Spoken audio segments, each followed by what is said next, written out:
Today I talk about why everyone should grow up to be a waiter. Guy crashes a party. Wasn't invited.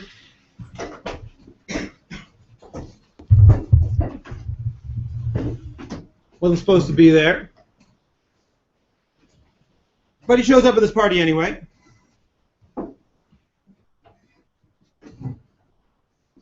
And out of the Rahmanis of the guy who's making the party, he says, all right, you know what, he doesn't really belong here, but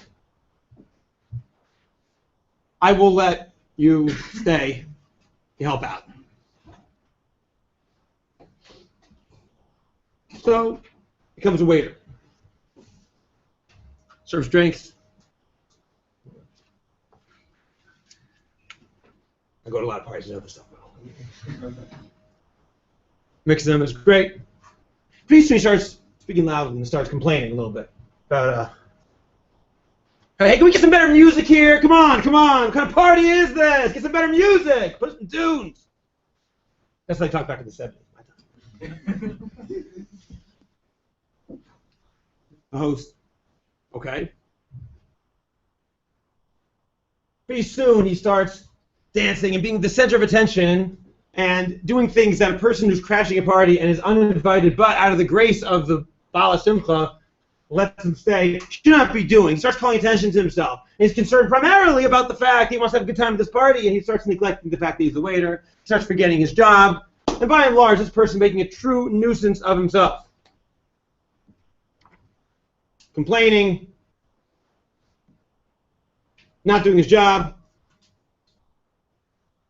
When what he was supposed to do was not be there at all, and now that he's there, he's just supposed to be a waiter. His job is to be a waiter. There's very little that's as selfish as a guy who's invited, who's not invited, who shows up and starts demanding stuff when he wasn't even invited to the party in the first place. It's fair. The guy who's invited complains is pretty rude. But a guy who isn't even invited started complaining and isn't doing his job, now we got a real problem. That really requires musar. So, with that introduction, I want to say an interesting Dvar Torah that the Vilna Gaon said about Sukkos. The end of Parshat Pinchas, Perek Kaftet, goes through all of the korbanot of the various chagim. And in discussing the korbanot for Sukkos, you guys remember how many parim there were every day? 13 first day, then 12, then 11, then 10, 9, 8, and 7. Total 70, right? 70. And why are there 70 parim? Why are there 70 parim on Sukkot? Well, now what's the reason? 70 nations, because in Sukkot that's the Chag. That's, however we understand this, associated with the whole world. We learn the Navi, we read it on Sukkot, that the whole world will eventually come to the base of Mikdash on Sukkot, in Yimot Mashiach. So for the 7 days of Sukkot, we give korbanot on behalf of all 70 nations. Vilna Gaon points out that each discussion of a korban is 3 psukim. For day 1, how many parim were there day 1? 13. Says, Perek Kaftet Pasuk Tezayin, Usir Izim Echad Chatat. In addition to the 13 cows, the 2 rams, and the 14, which was the same every day, lambs, there also was a Seir Izim Echad Lechatat. What's a Seir Izim? Some sort of goat. I don't know. All right, a goat. That's on the first day. Uviyam Hasheni, the second day, we have 12, and that day it says Seir Izim Echad Chatat, also Seir Izim. On the third day, however, when there are 11, when it describes the Chatat, it doesn't say Seir Izim, it says Seir. says Seir. On the fourth day, how many cows were there on the fourth day? 10, right? 13, 12, 11, 10. It says once again, Seir Yizim. Seir Yizim Echad Chatat.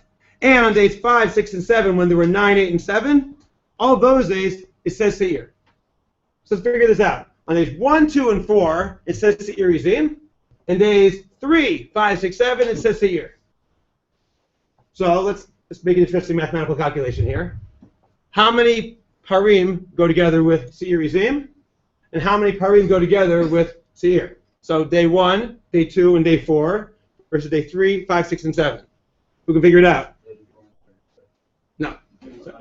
35 and 35. First day is 13, second day is 12, fourth day is 10. That's 35. Okay? So it's 35 and 35.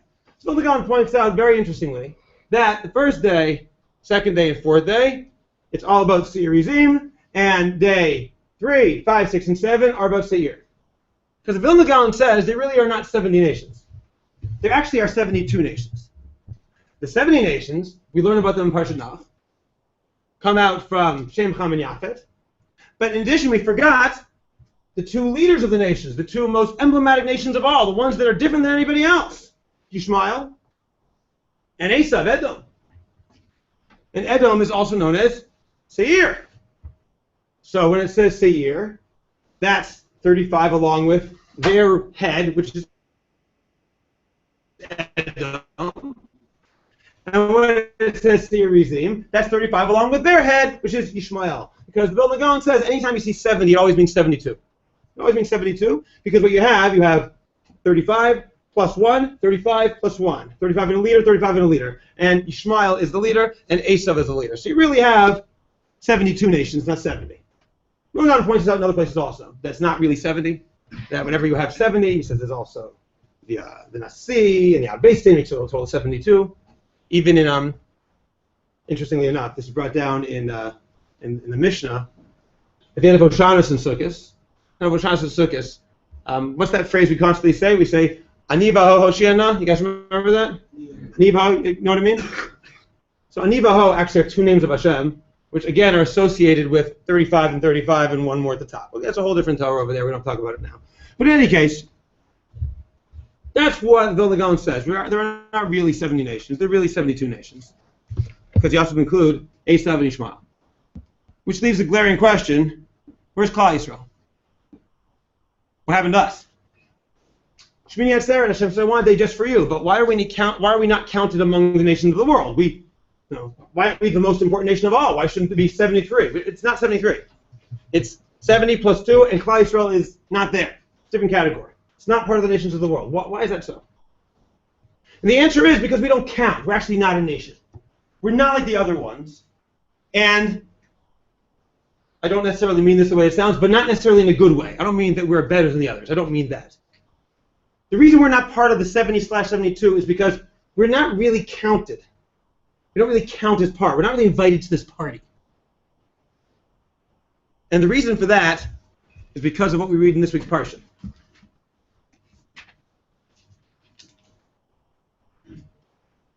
Vayomer, Hashem tells Abraham, Kach na'at bincha Yitzchak. Take your son, your only one, the one you love, Yitzchak. V'lech lecha al eretz Moriah. Go to the land of Moriah. V'haleo sham la'olah al chad ha'arim asher Moriah lecha. And raise him up there as a sacrifice on one of the mountains. I will say to you. Now Abraham took him, and the whole story of the Akeidat takes place. And in the end, Yitzchak, obviously, however we understand it, survives. He makes it out of there. He makes it out of there. But for the rest of his life, he's not allowed to leave Eretz Yisrael. Avram and Yaakov leave Eretz Yisrael. Hashem doesn't stop them. Yitzchak tries to leave Eretz Yisrael. Hashem says, no, you can't go out. Because Yitzchak was considered for the rest of his life an olah. He was a holy korban. And in different terms, Yitzchak wasn't supposed to make it out. Yitzchak, according to all the laws of history, according to everything, was supposed to have been shechted at Har Moriah. Yitzchak was not supposed to survive the Akeidat. I don't mean temporarily. I mean, that's it. Avram looked up at Shamayim, last week's parsha. He looked at the stars. He said, I'm not having a kid. Hashem says, let me take care of that. But bottom line, historically, Yitzchak was not supposed to exist. 90-year-old women do not give birth to children with a 100-year-old husband. It doesn't happen. Yitzchak was not supposed to happen. Yitzchak then, after he already wasn't supposed to happen, Hashem says, I'm going to make it really not happen. Sacrifice him, shecht him, finish it. The end. Yitzchak survived. But he's not supposed to be here. Yitzchak had 2 children, but the child that represents the Yitzchak, the Brit, is Yaakov. Which means, if Yitzchak's not supposed to be here, Yaakov's not supposed to be here, and his children are not supposed to be here, and Klal Yisrael is not really supposed to be here. Klal Yisrael was not invited to the party of Olam Hazeh. We were not invited. We're not part of this world. We are the guy who crashed the party. Now, God said we're allowed to crash. But if we're going to crash the party, we can only do it with a very specific job. You can stay. Okay, you can stay in the world. Let Yitzchak come down. But you must stay in the world. You got to be a waiter. You have a job to do.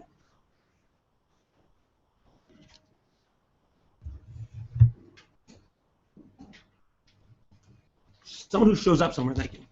Someone who shows up somewhere and he's not supposed to be there has a responsibility to act selfless because it's not about him. It's not about that person.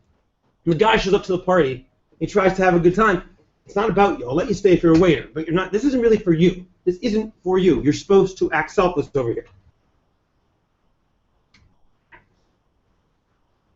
Unlike everybody else in the world, unlike every other guest at that party, we, the waiter, need an excuse to be at this party. We need to be a waiter or we have no right to be here. That's what it means. We actually have no right to be here. The rest of the world wants to go be a bunch of jerks. Well, maybe they'll get thrown out of the party, maybe they won't, but they were invited. So, whatever the responsibility is as an invited guest, it's certainly less than the person who's not supposed to be there but is allowed to stay. So what exactly are we supposed to be here for? What is our job as a waiter? If we're a waiter, what does that mean? What are we supposed to be doing? Well, we also see that from the Akeidat. Quite clearly, the Akeidat means to subordinate your own will to the will of God. To take your own desires, ignore them, and say it doesn't matter what I want. It doesn't matter my own selfish or self-centered needs. The Akeidat was about Avram Avinu taking the only thing he cared about, which we know because earlier, in Parshat Lech Lecha, he said, Hashem, more or less, what do I want? The only thing I want, I don't have. The only thing in the world I actually want is a child. I don't have that. Now he has it and has to give it away. The only thing he wants. The only thing that matters. The one thing in the world he has a right, you think, to be selfish about, and yet he still did it. Whether he liked it or not, he followed the will of God through thick and thin, ignoring his own narcissism, ignoring his own selfishness, ignoring his own self-centered desires. And that's what the Akeidat teaches us. That we're not supposed to be here. And if we're going to be here, we have to realize it's not about us. Meaning, it's not about me. It's not about you. It's not about any one of our personal desires, what we want to do with our lives. There, Agav. So I was thinking about this today. I thought, something maybe on a mystical level, for those of you who are mystically inclined. Maybe, if you're not, you can tune out for the next 10 seconds. If, maybe on some level what's going on with anti-Semitism. What do we always complain about anti-Semitism? People, whether it's in the history of the world or the state of Israel, like, you know what? It's so unfair. Every other country does the exact same thing and they only get mad at Israel. I'm sure you've seen that thousands and thousands of times. And it's completely true. Things that Israel can't get away with, people are ready to jump at the first thing they do, even if it's not bad. Like, they're jumping at them, Israel's not perfect. Pretty good. And yet, no one lets us get away with anything. Well, maybe deep down, some sort of mystical level, the whole world says, you guys aren't supposed to be here at all. If you're going to be here, it's going to be with our approval. If you're going to stay here, it's got to be the way we say, okay? Yeah, they can do that because they're invited. You're not invited, okay? So you better be perfect. Perfect. Because we're the world's waiter. We're not the world's guest. Anyway, okay. Mystical aside over. So anyway, these two messages of the Akeidat, these two messages that have to follow Hashem regardless of your personal desire, and a general idea of selflessness. They're really obviously intimately connected. Same thing. The bigger message, therefore, of the Akeidat is it's not about you. The time we have on earth here is not about you. If we're the waiters, if we're going to stay after crashing the party, it can't be because we want to do something here. It has to be because we have a job to do. It has to be. This is even codified in halacha.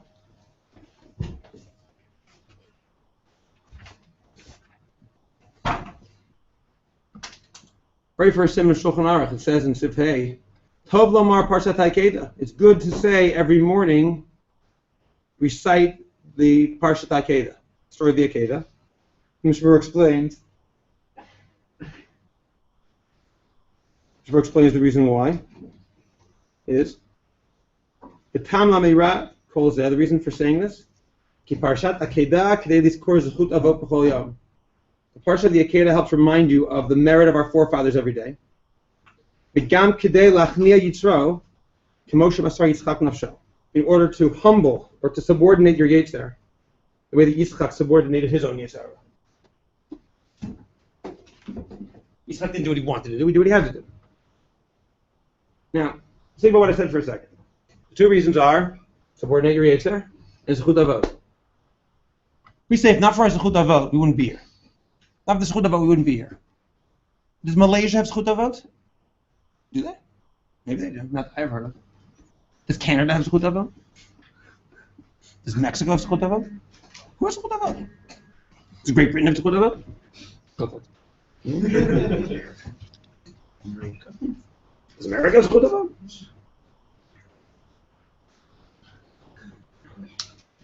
Same idea. You only need Zechut Avot if you're not supposed to be here and someone's going to say, get out. Okay. Fine. Your dad's my partner. Say. It's all the same thing. It's not about you. It's not about what you want. It's not about you. And that, strangely enough, it's not about you, is very often the very first thing we forget. Selfishness is a thing that is so easy just to ignore because the nature of selfishness is you don't do it on purpose. It means, well, I wasn't thinking. Yeah, that's the definition of selfishness. You weren't thinking. You were thinking about what you wanted. You didn't pay attention. They went outside your dollar ammo. It says in Pirkei Avos, Perek Aleph, Mishnah Yudalid. Hu haya omer, Tila. Hu haya omer, im ein ani li mili, ukshani las mimani, b'moch shaveh matai. If I'm not for myself, who will be for me? And if I'm only for myself, what am I? If not now, when? You guys heard that mission before? Yeah. What do you think? So the first thing is this. Few problems with the Mishnah. If I'm not for myself, who will be for me? You go up the hill over here, you don't want to be gemachim there, the Milas Chesed foundations. If a guy is destitute, there will be plenty of people to take care of him. I'm not for myself, who's going to take care of me? Lots of people. No. Low later, if someone gets sick, do we really say he's totally abandoned? Is that what it means? Also, why does it say, Ukishani latzmi mani? It says, if I'm only for myself, who am I? Who will be for me? If I'm only for myself, what am I? Change it from me to ma. A little bit unusual. And then finally, and if not now, when? What does that do with anything? What does that do with the first two things? First thing, talking about selfishness and self-confidence, it seems. It's sort of a strange thing. The answer is, of course, if you're not taking care of yourself, someone in class will take care of you. But it's talking about something else, I think. Im einanili mili means doing your job. If I don't work myself to do what I'm supposed to do, upon that which mutal alai, to do that which falls upon me, which is my responsibility, if I don't do my job, who will? If you're a waiter and you don't do it, it's not going to get done. You have to look at yourself as responsible for the job. Im einanili, if I am not for myself, meaning if I don't take on the responsibilities that are incumbent upon me, no one else will take on the responsibilities that are incumbent upon me. Each one of us has a job. Reb Chaim of Volozhin, the Nefesh HaChaim, says that the entire world exists only because people learn Torah. More than that, he says that the entire world actually exists only as long as people are learning Torah. He therefore says, in theory, and he says there's no doubt this is true, You can accept it or you can reject it, but I'm telling you what he says. There is no doubt whatsoever that if the world were completely empty of Torah learning from end to end for a single second, if there weren't a single person learning Torah, the world would simply cease to exist. So Reb Chaim of Volozhin, in the yeshiva in Volozhin, which he modeled on the philosophy of his book, he used to have round-the-clock, 24/7 learning Torah sessions. Everyone in the yeshiva had a certain session. Okay, you do 2 to 4 a.m. Every week, 2 to 4 a.m. on Tuesdays. And you do 4 to 6 a.m. on Tuesdays. And you do 6 to 8 a.m. on Tuesdays. And so on and so forth. Everyone had these little sessions. So everyone in the yeshiva at one point would be learning Torah so that everybody would make sure that the yeshiva would never be free from Torah learning. Because Chaim Volozhin said, maybe it's our responsibility. He says in Nefesh HaChaim, he says, imagine, you're learning one of these shifts, 2 a.m., quiet, no one else is learning. Do you know that if you're the only person in the world learning, the entire world is still existing in your merit? You are currently holding up the entire universe. If you don't do your job, no one else is going to do it. Your job is your job. Ukishani la'atzmi ma'ani. What does that mean?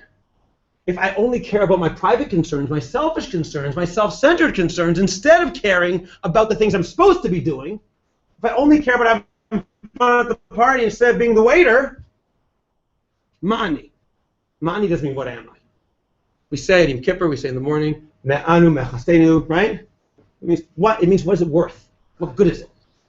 What good are we? That's what that means. So ma'ani, the same lashon, and if I only care about my private concerns rather than my job, what am I worth? Ma'ani, I'm worth nothing because my entire job is to be here for one reason. And if I don't do my job, I have no right to be here. Again, it's Yitzchak. And finally, the nature of selfishness is the more you get into it, the harder it is to even see it. So if you don't start now, when are you possibly going to start? Because every day, if you become self-centered, thinking about what you want to do rather than your job, it gets harder and harder to emerge from that shell, because the shell gets thicker and thicker. The shell of narcissism, the shell of believing that what I want is what matters, rather than what he wants is what matters. It's very hard to get out of that. If you don't do it today, it's going to be very, very difficult to get out.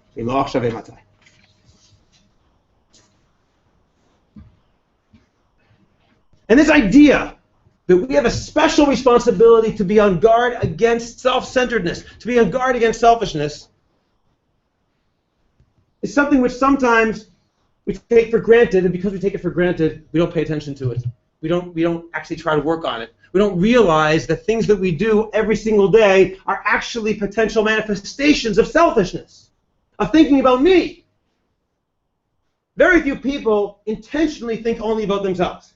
However, the vast majority of people only think about themselves. It's not intentionally.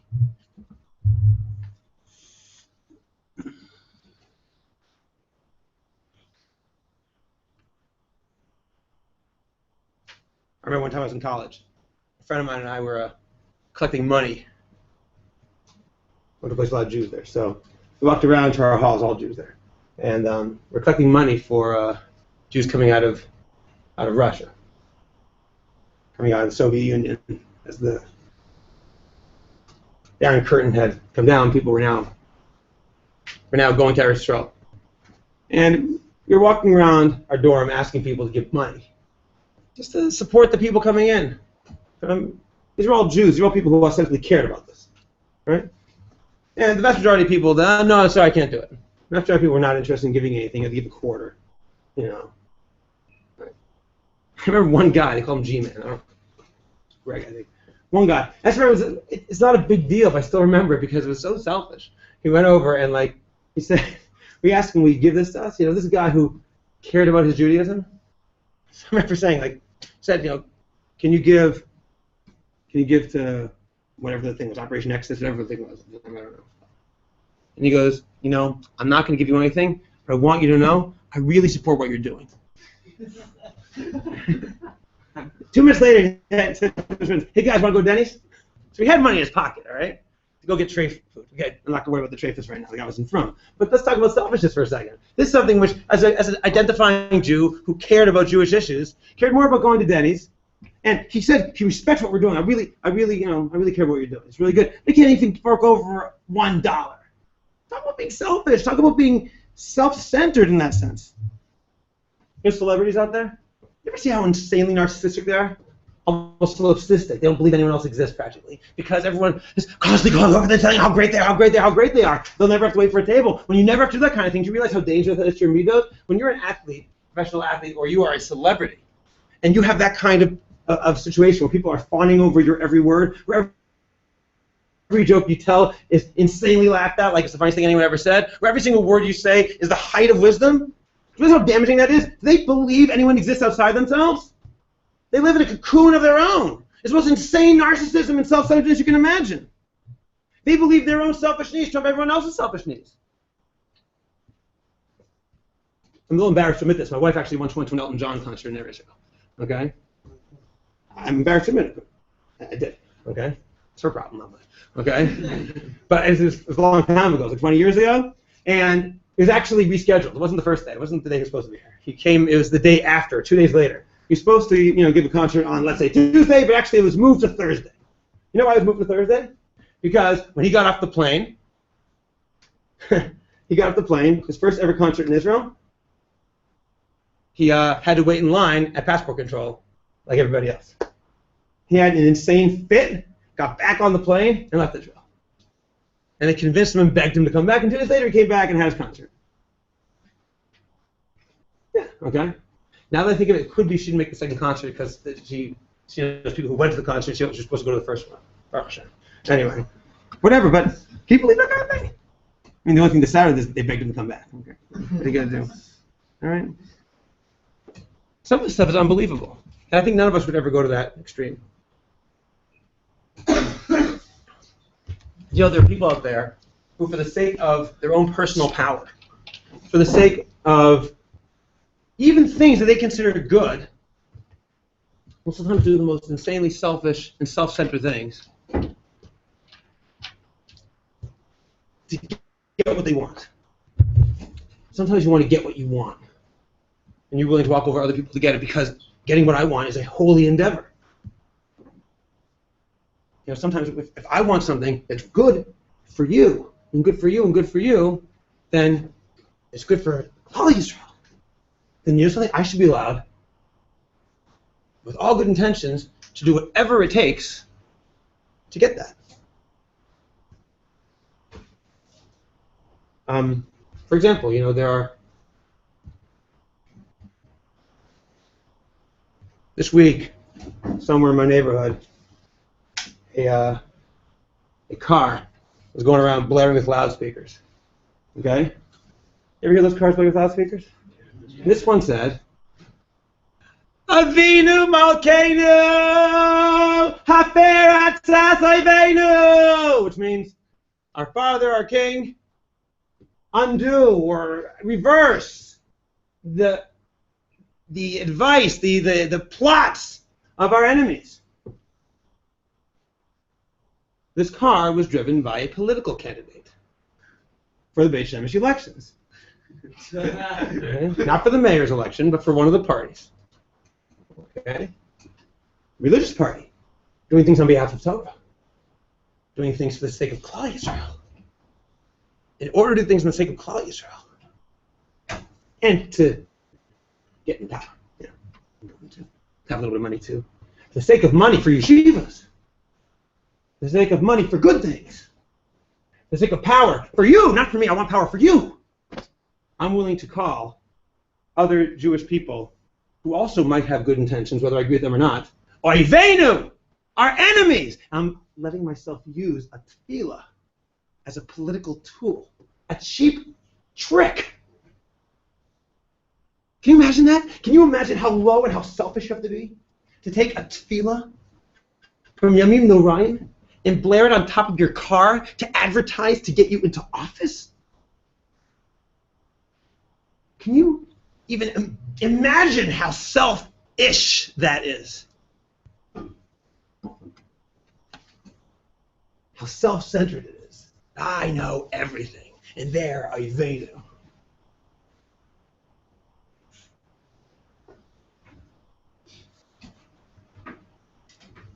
Saw a video this week, yesterday, which one of these same political candidates went to an important Rav, trying to convince him to come to a kenes, sort of a big rally that's taking place in Rabbi Shemesh for the sake of his political party. He's the #1 person on that political party.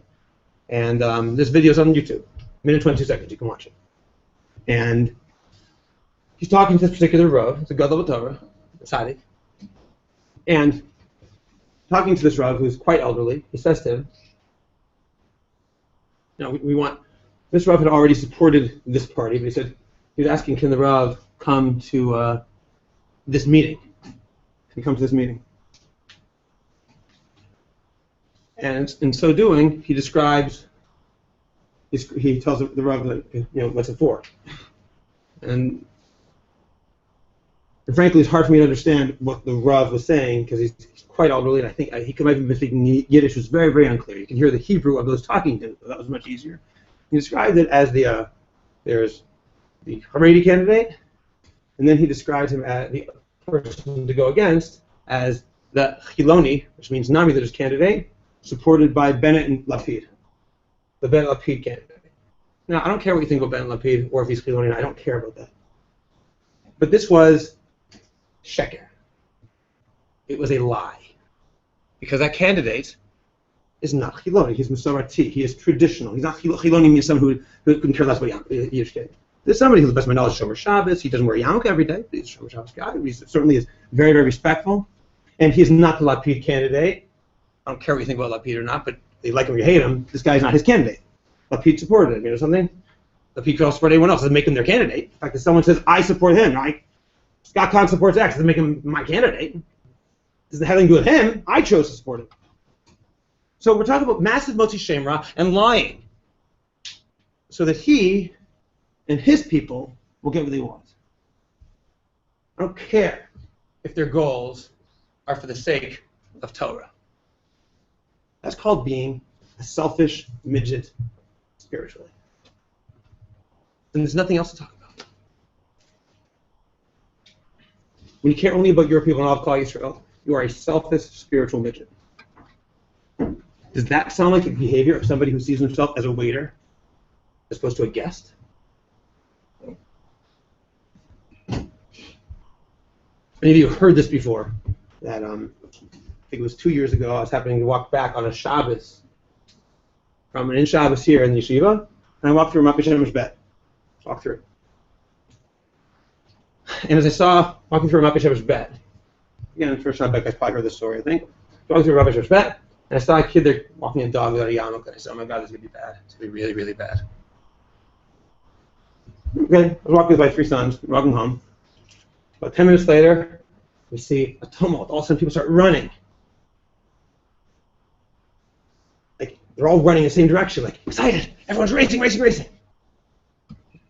And I asked one guy, I said, what's going on? He said, there's a kid about to buy cigarettes. Yeah.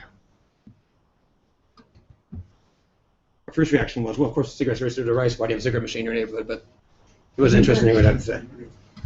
But they all went there. And there was a kid walking his dog, and they were egging him on. He was like saying he was about to put some money into the cigarette machine. So they started pelting him with eggs. And one guy took a giant palm branch, not like a lulav, like as long as this table over here, like really long, okay? And started trying to go like that to jab him with it. And I was trying to get in between them and get them to stop it. The whole thing was ridiculous. And I'd like to say I put myself in danger. It's not true. They were more like, get out of here. They didn't. It's not like, oh, I was the hero. No, it didn't happen. But is that a waiter, or is that a guest? Is that a person who's caring about Klal Yisrael, or is looking only inside his own dollar? That's what he cares about. And it wasn't about the cigarettes. They were egging him on, and they were yelling. It was a terrible situation. It was a terrible situation. Holy reasons, perhaps, that are ultimately selfish. I'm sure everybody here feels extremely fed up with these examples and is embarrassed by them. So I'm going to ask everybody here to think about something for a second, because I'm sure no one here would fall into this massive degree of this being self-centered narcissism. But what you should ask yourself right now is, okay, now that I've heard these examples, think, am I actually a good person? Think about it for a second. Are you a good person? Just think about it. I'll take a drink. A few seconds.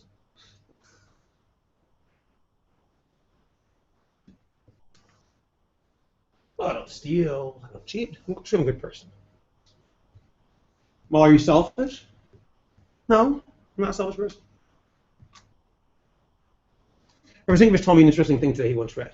Recently, by a researcher. I believe he's an Israeli researcher teaching at Duke University.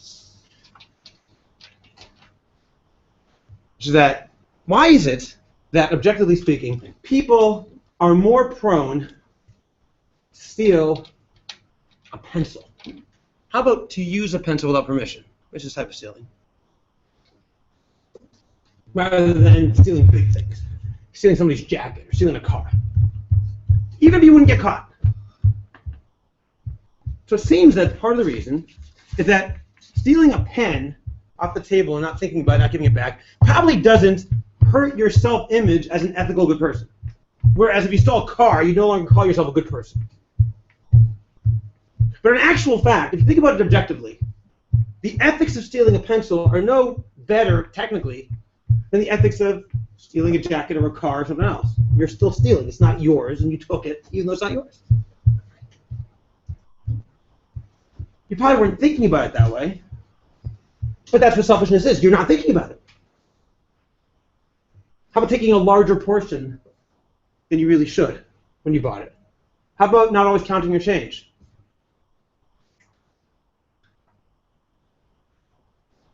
If the reason that you don't do something is because my self-image is that I'm an ethical person, therefore I will not do something which violates my self-image as an ethical person, but small things that don't violate my self-image as an ethical person I'll do, then your ethics are just selfishness. It's self-image things, not ethics. You're a completely selfish person.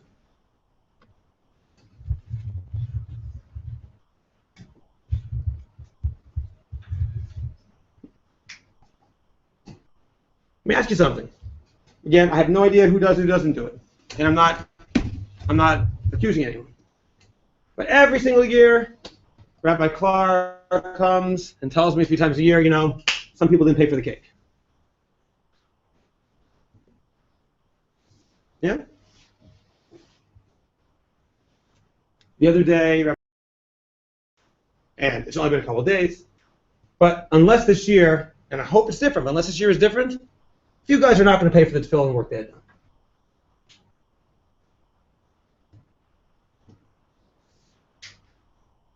Did you ever take an iced coffee without paying for it?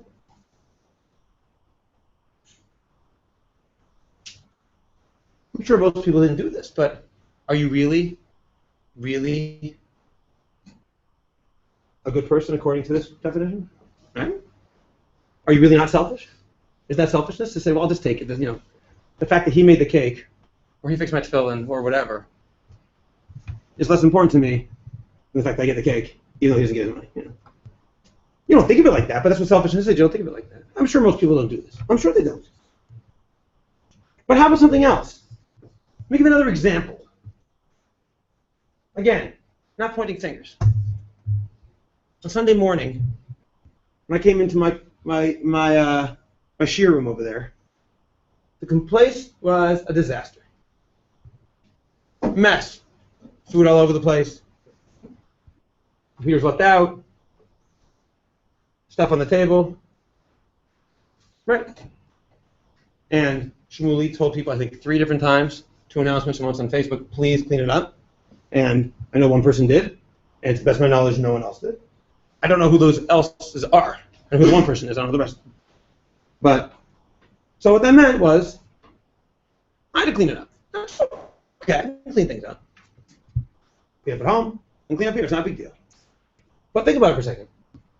Is that really a selfless thing, that you make a mess, so now I'm going to clean it up? Or the cleaner has to clean it up. I don't care who. I don't mean me. Anyone. Maybe when you're home, you make a mess, mom cleans it up, and whatever. But it's still not exactly a selfless act that your mom clean up for you. Call home when it's not your own family. I'll let somebody else clean up for me. Oh, but I didn't think of it like that. I didn't mean that someone else should clean it up for me. You just weren't thinking, which is what selfishness means. You were thinking about yourself. You weren't thinking about the people around you, because if you were thinking, you never would have done that. Because thinking people tend not to be selfish, and selfish people tend not to think about other people. So don't say, well, I didn't think about it as an excuse. That's the definition of being selfish. You make a mess, someone else is going to clean it up for you? Especially after someone tells you to please clean it up? Yeah. That's selfish. Selfish. And I guarantee no one did it intentionally. And I equally guarantee that that's exactly why it's selfish. You know, you guys all know Ravulicki's strange pet peeve about dragging chairs. You know that? That. Right? You guys know that? I'm telling you, there are at least 3 or 4 times a year I think his head is literally going to explode. Okay? He's real smart, and he's like, it looks like a tomato. Okay? But he's absolutely right. Because what he's saying, he said this, and he is completely right. So you know what? Yes, you want to sit down because you finished one esrei a minute before the rest of the people. So therefore, my sitting down is more important to me than the distraction of your tefillah that will cause why I'm pulling this out. Don't think that distracts me? Well, you didn't think about it, of course, which is exactly why it's selfish. Is that the way a waiter acts? How about this one? Are you always careful to come to shir? I'm in a shir. Do you know that a shir with 5 guys is not as good as a shir with 6 guys? Do you know that when your chavrus has to wait for you, he's not learning as well, and his morning isn't quite as good? I'm sure you didn't think of it like that, which once again is exactly the point. That's why it's selfish. Not coming to shir is selfish? Yeah, it is. When the shir would have been better if you were there, or your chavruta wouldn't have to learn by himself or learn the threesome, whatever it is, if you were there. Yeah, it's selfish. It is. It's selfish. And you didn't mean it. And that's exactly the point.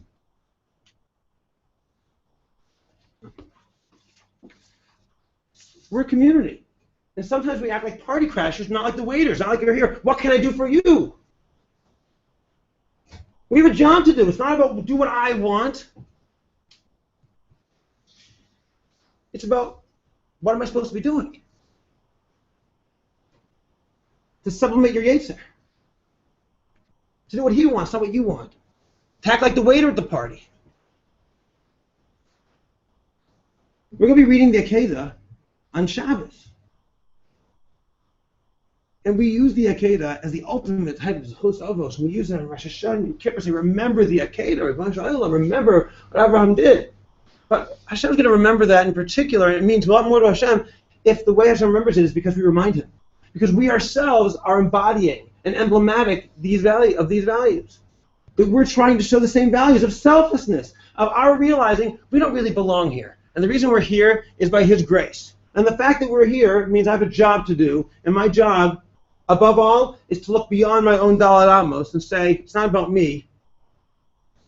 It's about looking outside. It's about stopping the selfishness. Start thinking about other people.